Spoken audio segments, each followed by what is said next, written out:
ನಮಸ್ಕಾರ. ಕನ್ನಡವೇ ಸತ್ಯ, ಕನ್ನಡವೇ ನಿತ್ಯ, ಕನ್ನಡವೇ ಕಸ್ತೂರಿ, ಕನ್ನಡಿಗನೇ ಸಾರ್ವಭೌಮ.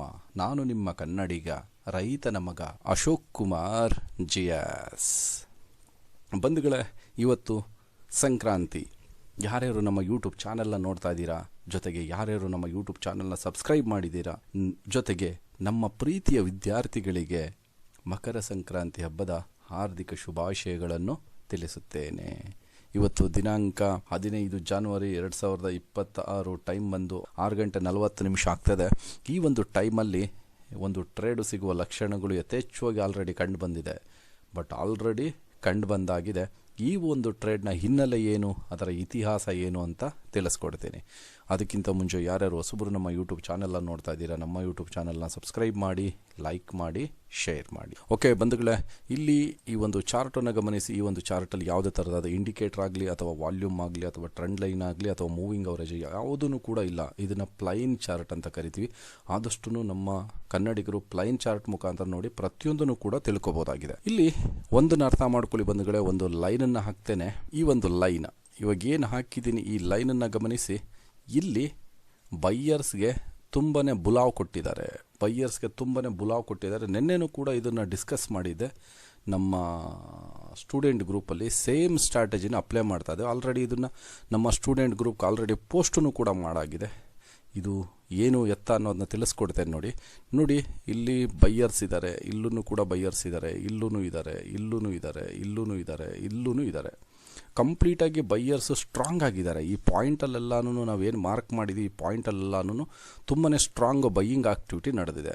ಬೈಯಿಂಗ್ ಆಕ್ಟಿವಿಟಿ ನಡೆದು ಪ್ರೈಸು ಮೇಲೆ ಹೋಗಿದೆ. ಗುಡ್. ಪ್ರೈಸು ಮೇಲೆ ಹೋಗಿದೆಯಾ? ಇಲ್ಲ. ಪ್ರೈಸು ಮೇಲೆ ಹೋಗಿದೆಯಾ? ಇಲ್ಲ. ಪ್ರೈಸು ಮೇಲೆ ಹೋಗಿದೆ. ಪ್ರೈಸು ಮೇಲೆ ಹೋಗಿದೆಯಾ? ಇಲ್ಲ. ಪ್ರೈಸು ಮೇಲೆ ಹೋಗಿದೆಯಾ? ಇಲ್ಲ. ಪ್ರೈಸು ಮೇಲೆ ಹೋಗಿದೆಯಾ? ಇಲ್ಲ. ಪ್ರೈಸು ಮೇಲೆ ಹೋಗಿದೆಯಾ? ಇಲ್ಲ. ಎಲ್ಲೂ ಕೂಡ ಹೋಗ್ತಾ ಇಲ್ಲ. ಎಲ್ಲೂ ಕೂಡ ಪ್ರೈಸೇ ಮೇಲೆ ಹೋಗುವಂಥ ಒಂದು ಅದರದ್ದು ಏನು ಇಂಟೆನ್ಷನ್ ಇತ್ತು ಅದನ್ನು ತೋರಿಸ್ತಾನೆ ಇಲ್ಲ. ಇಲ್ಲಿ ಕಂಪ್ಲೀಟಾಗಿ ಸೆಲ್ಲರ್ಸು ಬೈಯರ್ಸನ್ನು ಇನ್ವೈಟ್ ಮಾಡ್ತಾ ಇದ್ದಾರೆ. ಸೆಲ್ಲರ್ಸು ತುಂಬಾ ಆಕ್ಟಿವ್ ಆಗಿದ್ದಾರೆ. ಬೈಯರ್ಸನ್ನು ಅಟ್ರ್ಯಾಕ್ಟ್ ಮಾಡ್ತಾ ಇದ್ದಾರೆ. ಬೈಯರ್ಸನ್ನು ಬನ್ನಿ ಅಂತ ಕರೀತಾ ಇದ್ದಾರೆ. ಬನ್ನಿ ಅಂತ ಕರೆದು ಅವ್ರ ಆರ್ಡ್ರ್ಗಳು ಏನಿರುತ್ತೆ ಅದನ್ನು ಕನ್ವರ್ಟ್ ಮಾಡ್ಕೊತಾ ಇದ್ದಾರೆ. ಯಾವ ಕಡೆ ಹೇಳಿ? ಸೆಲ್ಲಿಂಗ್ ಕಡೆ. ಓಕೆನಾ? ಸೆಲ್ಲಿಂಗ್ ಕಡೆ ಬೈಯಿಂಗ್ ಆರ್ಡ್ರ್ಗಳನ್ನ ಕನ್ವರ್ಟ್ ಮಾಡ್ಕೊತಾ ಇದ್ದಾರೆ. ಇಲ್ಲಿ ಕಂಪ್ಲೀಟಾಗಿ ಬೈಯರ್ಸು ತಗಲಾಕೊತಾ ಇದ್ದಾರೆ. ಇಲ್ಲಿ ಕಂಪ್ಲೀಟಾಗಿ ಟ್ರ್ಯಾಪ್ ಆಗ್ತಾ ಇದ್ದಾರೆ. ಬೈಯರ್ಸ್ ಟ್ರ್ಯಾಪ್ ಅಂತ ಕರಿತೇವೆ. ಕಂಪ್ಲೀಟಾಗಿ ಟ್ರ್ಯಾಪ್ ಆಗ್ತಾಯಿದ್ದಾರೆ. ಇಲ್ಲಿ ಒಂದು ಟ್ರೇಡು ಸಿಗುವ ಲಕ್ಷಣಗಳು ತುಂಬಾ ಯಥೇಚ್ಛವಾಗಿ ಮಾರ್ಕೆಟಲ್ಲಿ ಕಂಡು ಬರ್ತಾ ಇದೆ. ನೋಡಿ, ಇವಾಗ ಏನಾದ್ರೂ ಪ್ರೈಸ್ ಇವಾಗೇನು ಮಾರ್ಕ್ ಮಾಡಿದ್ದೀವಿ, ಇದ್ರ ಕೆಳಗಡೆ ಏನಾದರೂ ಬಂತು ಅಂದರೆ ಖಂಡಿತ ಪ್ರೈಸು ಕೆಳಗಡೆ ಬರುವ ಲಕ್ಷಣಗಳು ಯಥೇಚ್ಛವಾಗಿ ಮಾರ್ಕೆಟಲ್ಲಿ ಕಂಡು ಬರ್ತದೆ. ಜೊತೆಗೆ ಈ ಪಾಯಿಂಟನ್ನು ಕಮ್ಮಿ ಮಾಡ್ತೇನೆ. ನಮಗೆ ರಿಸ್ಕ್ ಪಾಯಿಂಟ್. ಓಕೆ, ಎಕ್ಸಾಕ್ಟಾಗಿ ಇನ್ನೂ ಎಂಟ್ರಿ ಟ್ರಿಗರ್ ಆಗಿಲ್ಲ. ಎಂಟ್ರಿಗೋಸ್ಕರ ವೆಯ್ಟ್ ಮಾಡಬೇಕಾಗುತ್ತೆ. ತುಂಬ ತಾಳ್ಮೆ ಬೇಕು ಬಂಧುಗಳೇ. ಈ ಪಾಯಿಂಟಲ್ಲೆಲ್ಲನೂ ತುಂಬಾ ತಾಳ್ಮೆ ಬೇಕಾಗುತ್ತೆ. ತಾಳ್ಮೆ ಇಲ್ಲಿ ಯಾವುದೇ ಕಾರಣಕ್ಕೂ ಟ್ರೇಡ್ನ ಮಾಡೋದಕ್ಕೆ ಸಾಧ್ಯ ಆಗೋದಿಲ್ಲ. ಒಂದನ್ನು ಅರ್ಥ ಮಾಡ್ಕೊಳ್ಳಿ. ಯಾವಾಗ ಈ ಪಾಯಿಂಟನ್ನು ಟ್ರಿಗರ್ ಆಗುತ್ತೆ ಆವಾಗ ಮಾತ್ರ ನಮ್ಮದು ಎಂಟ್ರಿ ಇರುತ್ತೆ, ಇಲ್ಲಾಂದರೆ ಯಾವುದೇ ಕಾರಣಕ್ಕೂ ಇರೋದಿಲ್ಲ. Simple trading technique. ಇದನ್ನು ನಿನ್ನೆ ನಮ್ಮ ಸ್ಟೂಡೆಂಟ್ ಗ್ರೂಪಲ್ಲಿ ಇದನ್ನು ಡಿಸ್ಕಸ್ ಮಾಡಿದ್ವಿ. ಪ್ರತಿಯೊಂದನ್ನು ಕೂಡ ಡಿಸ್ಕಸ್ ಮಾಡಿದ್ವಿ.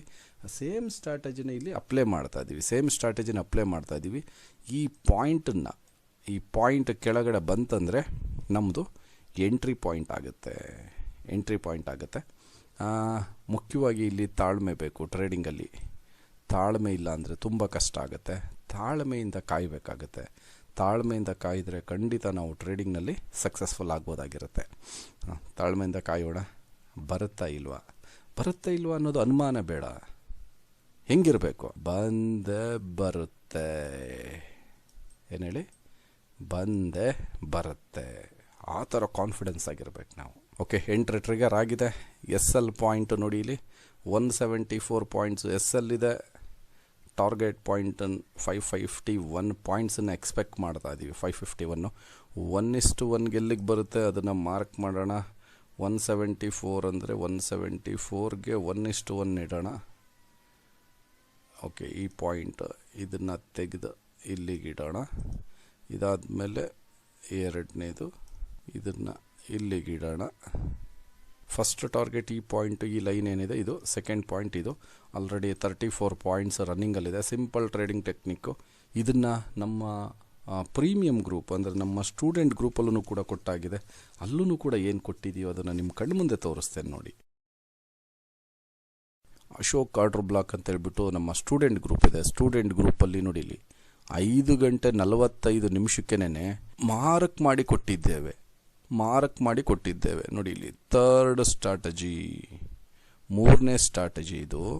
Yesterday also explained in support session. ನಿನ್ನೆ ನಮ್ಮ ಸ್ಟೂಡೆಂಟ್ಗಳಿಗೆ ಸಪೋರ್ಟ್ ಸೆಷನ್ ಮಾಡಿದ್ವಿ. ಆ ಒಂದು ಸಪೋರ್ಟ್ ಸೆಷನಲ್ಲಿ ಪ್ರತಿಯೊಂದನ್ನು ಕೂಡ ಕೆಲವರೆಲ್ಲ ಅರ್ಥ ಮಾಡ್ಕೊಳ್ಳೋದಕ್ಕಾಗಿರೋದಿಲ್ಲ. ಒಂದೊಂದು ಟೈಮಲ್ಲಿ ಅವ್ರಿಗೆ ಮತ್ತೆ ನಾವು ರೀಕ್ಯಾಪ್ ಮಾಡ್ತಾ ಇರ್ತೀವಿ ಆ ಒಂದು ಸ್ಟ್ರಾಟಜಿನ. ನಿನ್ನೆ ಸಾಯಂಕಾಲನೂ ಕೂಡ 8 o'clock 9:30 ಸಪೋರ್ಟ್ ಸೆಷನ್ ಮಾಡಿದ್ವಿ.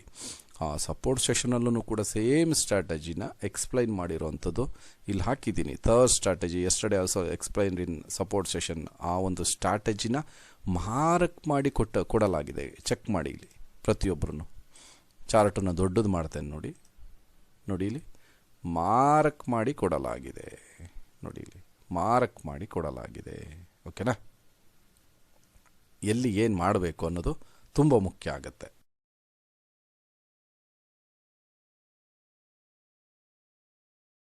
ನೋಡಿ ಬಂದಿಲ್ಲ, ತುಂಬ ಮುಖ್ಯವಾಗಿ ಒಂದು ತಾಳ್ಮೆ ಮುಖ್ಯ.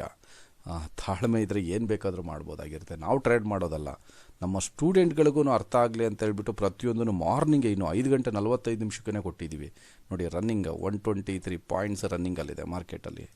ನಿಮ್ಮ ಕಣ್ಣು ಮುಂದೆ ಲೈವ್ 132 ಪಾಯಿಂಟ್ಸ್. ಇಲ್ಲಿಗೆ ಬಂತಂದರೆ 50% ಬುಕ್ ಮಾಡಬೇಕು. ಯಾಕೆಂದರೆ ಆ ಪಾಯಿಂಟ್ಗೆ 1:1 144 ಪಾಯಿಂಟ್ಸ್ ಬಂತು. 144 ಪಾಯಿಂಟ್ಸ್ ಇನ್ನೇನು ಬರುತ್ತೆ ಈ ಪಾಯಿಂಟಿಗೆ ಬಂತು ನೋಡಿ. ಇಲ್ಲಿ ಬುಕ್ ಮಾಡಬೇಕು. 50% ಇವಾಗ ಬುಕ್ ಮಾಡಬೇಕು. ಓಕೆ, ಕ್ಲೋಸ್ ಮಾಡ್ತೀನಿ ನಾನು. ಒಂದೇ ನಿಮಿಷ ಮಾರ್ಕೆಟ್ ಆರ್ಡ್ರಿಗೆ ಹಾಕ್ಬಿಡೋಣ. ಓಕೆ, ಕ್ಲೋಸ್ ಆಗಿದೆ. ಆಲ್ಮೋಸ್ಟ್ 200 ಪಾಯಿಂಟ್ಸ್ಗೆ 200 ಪಾಯಿಂಟ್ಸನ್ನು ಕ್ಯಾಚ್ ಮಾಡಿದ್ದೀನಿ. ಇಲ್ಲಿ 50% ಬುಕ್ ಮಾಡಲಾಗಿದೆ. ಇನ್ನು ಬ್ಯಾಲೆನ್ಸ್ 50% ಇರುತ್ತಲ್ಲ, ಅದನ್ನು ವೆಯ್ಟ್ ಮಾಡ್ತೀನಿ ನೋಡಿ. ಟಾರ್ಗೆಟ್ ಬಂದು ಈ ಲೆವೆಲ್ವರೆಗೂ ಇರುತ್ತೆ. ಈ ಲೆವೆಲ್ 564 ಪಾಯಿಂಟ್ಸು ಖಂಡಿತ ಬರುತ್ತೆ. ತಾಳ್ಮೆಯಿಂದ ಕಾಯಿದರೆ ಖಂಡಿತ ಬರುತ್ತೆ. 200 ಪಾಯಿಂಟ್ಸ್ ರನ್ನಿಂಗ್ ನೋಡ್ತಾ ಇದ್ದೀರಾ. ಇದು ಸಿಂಪಲ್ ಟ್ರೇಡಿಂಗ್ ಟೆಕ್ನಿಕ್ ಬಂಧುಗಳೇ. ಕಾಂಪ್ಲಿಕೇಟೆಡ್ ಇಲ್ಲ, ಸಿಂಪಲ್ ಆಗಿದೆ. ಅರ್ಥ ಮಾಡ್ಕೊಳ್ಳಿ. ಸಿಂಪಲ್ ಆಗಿರುವಂಥ ಸ್ಟ್ರಾಟಜಿನ ಅಪ್ಲೈ ಮಾಡಿದ್ರೆ ಖಂಡಿತ ನಾವು ಏನು ಹೇಳಿ ಸಕ್ಸಸ್ಫುಲ್ ಟ್ರೇಡರ್ ಆಗ್ಬೋದು. ನೋಡಿ ಇಲ್ಲಿ 254 ಪಾಯಿಂಟ್ ರನ್ನಿಂಗ್ ಬರುತ್ತೆ. ಬರಬೇಕಂದ್ರೆ ಏನು ಮಾಡಬೇಕು ನಾವು? ತಾಳ್ಮೆಯಿಂದ ಕಾಯುವಿಕೆಯಿಂದ ಬರುತ್ತೆ. ಟಾರ್ಗೆಟ್ ಕಾಯಬೇಕು. ಅರ್ಥ ಆಗ್ತದೆಯಾ? ತಾಳ್ಮೆ ತುಂಬ ಮುಖ್ಯ. ನಾನು ಹೇಳ್ತಾ ಇರ್ತೀನಿ ಯಾವಾಗ್ಲೂ, ತಾಳ್ಮೆಯಿಂದ ಇರಿ, ತಾಳ್ಮೆಯಿಂದ ವರ್ತಿಸಿ, ನರ್ತಿಸಿ, ಗರ್ತಿಸಿ.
ಬಂಧುಗಳೇ ಗಮನಿಸಿ, ಇಲ್ಲಿ already target done and dusted ಆಗಿದೆ. 1000 points target done and dusted ಆಗಿದೆ. ಸಿಂಪಲ್ ಟ್ರೇಡಿಂಗ್ ಟೆಕ್ನಿಕ್ ಬಂಧುಗಳೇ. ಇಲ್ಲಿ ಫಸ್ಟ್ ಟಾರ್ಗೆಟ್ ಇದ್ದಿದ್ದು ಈ ಪಾಯಿಂಟಲ್ಲಿ, ಸೆಕೆಂಡ್ ಟಾರ್ಗೆಟು ಈ ಪಾಯಿಂಟಲ್ಲಿ, ಥರ್ಡ್ ಟಾರ್ಗೆಟ್. ಒಂದು ಸ್ಟ್ರಾಟಜಿನ ಟ್ರಸ್ಟ್ ಮಾಡಿದ್ರೆ ಯಾವ ಥರ ರಿಸಲ್ಟನ್ನು ನೋಡ್ಬೋದು ಅನ್ನೋದಕ್ಕೆ ಇದೊಂದು ಅತ್ಯುತ್ತಮವಾದ ಒಂದು ಎಕ್ಸಾಂಪಲ್ ಆಗುತ್ತೆ. ಒಂದು ಸ್ಟ್ರಾಟಜಿ ಮೇಲೆ ವರ್ಕ್ ಮಾಡಿದ್ರೆ ಮಾತ್ರ ನಾವು ಟ್ರೇಡಿಂಗ್ನಲ್ಲಿ ಸಕ್ಸಸ್ಫುಲ್ ಆಗೋದಕ್ಕೆ ಸಾಧ್ಯ ಆಗುತ್ತೆ. ಇಲ್ಲಾಂದರೆ ಬಂಧುಗಳೇ ಯಾವುದೇ ಕಾರಣಕ್ಕೂ ಸಾಧ್ಯ ಆಗೋದಿಲ್ಲ. ಸ್ಟ್ರಾಟಜಿನ ಟ್ರಸ್ಟ್ ಮಾಡಬೇಕು. ಟ್ರಸ್ಟ್ ಮಾಡಿದ್ರೆ ಮಾತ್ರ ಟ್ರೇಡಿಂಗ್ನಲ್ಲಿ 100% ಟ್ರೇಡಿಂಗ್ನಲ್ಲಿ ಸಕ್ಸಸ್ಫುಲ್ ಆಗೋದಕ್ಕೆ ಸಾಧ್ಯ ಆಗುತ್ತೆ. ವಿತೌಟ್ ಸ್ಟ್ರಾಟಜಿ ಯಾವುದೇ ಕಾರಣಕ್ಕೂ ಮಾಡಬಾರ್ದು. ಅರ್ಥ ಮಾಡ್ಕೊಳ್ಳಿ, ಟ್ರೇಡಿಂಗನ್ನ ನಾವು ಇಲ್ಲೇ ಹಿಡಿಲಿಲ್ಲ ಅಂದಿದ್ರೆ ಇನ್ನೇನು ಇಲ್ಲ ಹಿಡಿಯೋದಕ್ಕಾಗ್ತಾ ಇತ್ತು? ಯಾವುದೇ ಕಾರಣಕ್ಕೂ ಆಗ್ತಾ ಇತ್ತಿಲ್ಲ. ನಾವು ಎಲ್ಲಿ ಟ್ರೇಡ್ನ ಮಾಡಬೇಕು ಅನ್ನೋದು ಫಸ್ಟು ಗೊತ್ತಿರಬೇಕಾಗತ್ತೆ. ಅಲ್ಲೇ ನಾವು ಟ್ರೇಡ್ನ ಮಾಡಬೇಕಾಗುತ್ತೆ. ನಮ್ಮ ಮನಸ್ಸಿಗೆ ಬಂದ ಹಾಗೆ, ನಮಗೆ ಹೇಗೆ ಬಂದ ಹಾಗೆ ಮಾಡೋದಕ್ಕೆ ಖಂಡಿತ ಸಾಧ್ಯ ಇಲ್ಲ. ನೋಡಿ, ನಮ್ಮ ಸ್ಟೂಡೆಂಟ್ ಗ್ರೂಪಲ್ಲೂ ಕೂಡ ಇದನ್ನು ಸೇಮ್ ಸ್ಟ್ರಾಟಜಿನ ಕೊಟ್ಟಿರುವಂಥದ್ದು. ನಿನ್ನೆ ನಮ್ಮ ಸ್ಟೂಡೆಂಟ್ಗಳಿಗೆ ಸೇಮ್ ಸ್ಟ್ರಾಟಜಿನ ಎಕ್ಸ್ಪ್ಲೈನ್ ಮಾಡಿದ್ದೀವಿ. ಈ ಥರ ಪ್ರತಿಯೊಂದನ್ನು ಕೂಡ ನಮ್ಮ ಸ್ಟೂಡೆಂಟ್ಗಳಿಗೆ ತಿಳಿಸ್ಕೊಡ್ತಾ ಇರ್ತೀನಿ. ನೋಡಿದ್ರಿ ಅಲ್ವಾ ಟಾರ್ಗೆಟ್ ಯಾವ ಥರ ಅಚೀವ್ ಆಗಿದೆ ಅನ್ನೋದನ್ನ. 1000 ಪಾಯಿಂಟ್ಸ್ ಆಲ್ರೆಡಿ ನಮಗೆ ಬಂದಾಗಿದೆ. ಅಲ್ಲಿಗೆ ಲೆಕ್ಕ ಹಾಕಿ ರಿಸ್ಕ್ ರಿವಾರ್ಡನ್ನು ಮ್ಯಾಚ್ ಮಾಡಿ. ನಮಗೆ ಬಂದಿರೋದು 1001 ಪಾಯಿಂಟ್. ರಿಸ್ಕ್ ಇರೋದೆಷ್ಟು? 175 ಪಾಯಿಂಟ್ಸ್ ಹಾಕ್ಕೊಳ್ಳಿ. ಅಲ್ಲಿಗೆ ಲೆಕ್ಕ ಹಾಕಿ ನೀವೇನೆ ಎಷ್ಟು ರಿಸ್ಕ್ ರಿವಾರ್ಡ್ ಆಗುತ್ತೆ ನೋಡಿ. Near to the 1:6 risk reward done and dusted. ಎಷ್ಟು ಹೇಳಿ? 1:6 risk reward done and dusted ಈ ಒಂದು ಟ್ರೇಡಲ್ಲಿ. ಈ ಒಂದು ಲೈವ್ ಟ್ರೇಡ್ನ ಇಲ್ಲಿಗೆ ಕ್ಲೋಸ್ ಮಾಡಲಾಗುತ್ತಿದೆ. ಈ ಒಂದು ಟ್ರೇಡ್ನ ಇನ್ಫಾರ್ಮೇಷನ್ ಯಾವ ಥರ ಇತ್ತು ಎಂಬುದನ್ನು ನಿಮ್ಮ ಒಂದು ಅತ್ಯಮೂಲ್ಯವಾದೊಂದು ಕಮೆಂಟ್ ಮುಖಾಂತರ ತಿಳಿಸ್ಕೊಡಿ. ಜೊತೆಗೆ ಯಾರ್ಯಾರು ನಮ್ಮ ಯೂಟ್ಯೂಬ್ ಚಾನೆಲ್ನ ನೋಡ್ತಾ ಇದ್ದೀರಾ ಪ್ರತಿಯೊಬ್ಬರಿಗೂ ಮತ್ತೊಮ್ಮೆ ಮಗದೊಮ್ಮೆ ಮಕರ ಸಂಕ್ರಾಂತಿ ಹಬ್ಬದ ಹಾರ್ದಿಕ ಶುಭಾಶಯಗಳನ್ನ ತಿಳಿಸ್ತೀನಿ. ಯಾರ್ಯಾರು ನಮ್ಮ ಯೂಟ್ಯೂಬ್ ಚಾನೆಲ್ನ ನೋಡ್ತಾ ಇದ್ದೀರಾ ಪ್ರತಿಯೊಬ್ಬ ನಮ್ಮ ಕನ್ನಡಿಗರಿಗೂ ಇಲ್ಲಿಂದನೇ ತುಂಬು ಹೃದಯದ ಧನ್ಯವಾದಗಳನ್ನು ತಿಳಿಸುತ್ತೇನೆ.